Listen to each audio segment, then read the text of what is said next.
5 ছেলের পর যখন এক কন্যা জন্মিল, তখন বাবা মায়ে অনেক আদর করিয়া তাহার নাম রাখিল নিরুপমা।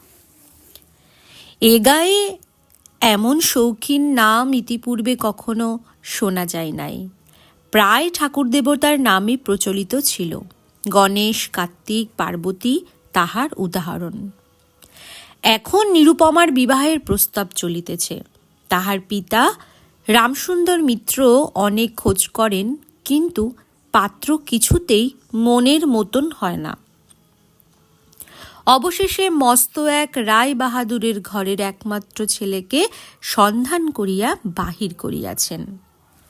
উক্ত রায়বাহাদুরের পৈতৃক বিষয় আশায় যদিও অনেক হ্রাস হইয়া আসিয়াছে, কিন্তু বনেদি ঘর বটে।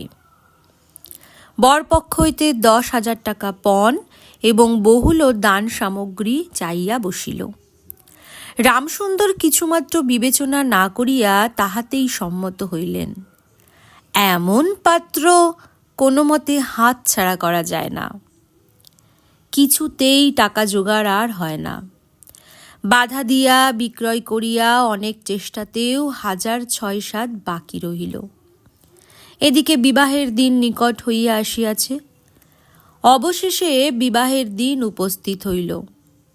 নিতান্ত অতিরিক্ত সুদে একজন বাকি টাকাটা ধার দিতে স্বীকার করিয়াছিল, কিন্তু সময়কালে সে উপস্থিত হইল না।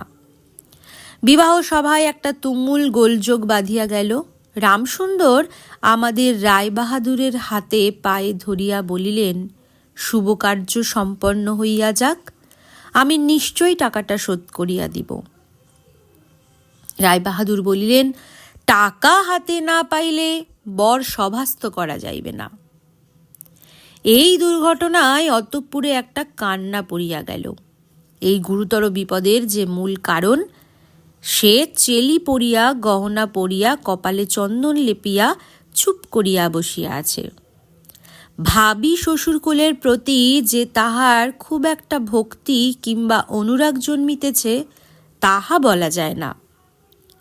ইতিমধ্যে একটা সুবিধা হইল, বর সহসা তাহার পিতৃদেবের অবাধ্য হইয়া উঠিল।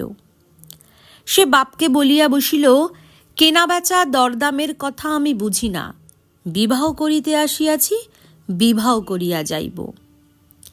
বাপ যাহাকে দেখিল তাহাকেই বলিল, দেখেছেন মহাশয়, আজকালকার ছেলেদের ব্যবহার। 2-1 প্রবীণ লোক ছিল, তাহারা বলিল, শাস্ত্রশিক্ষা নীতিশিক্ষা একেবারেই নাই, কাজেই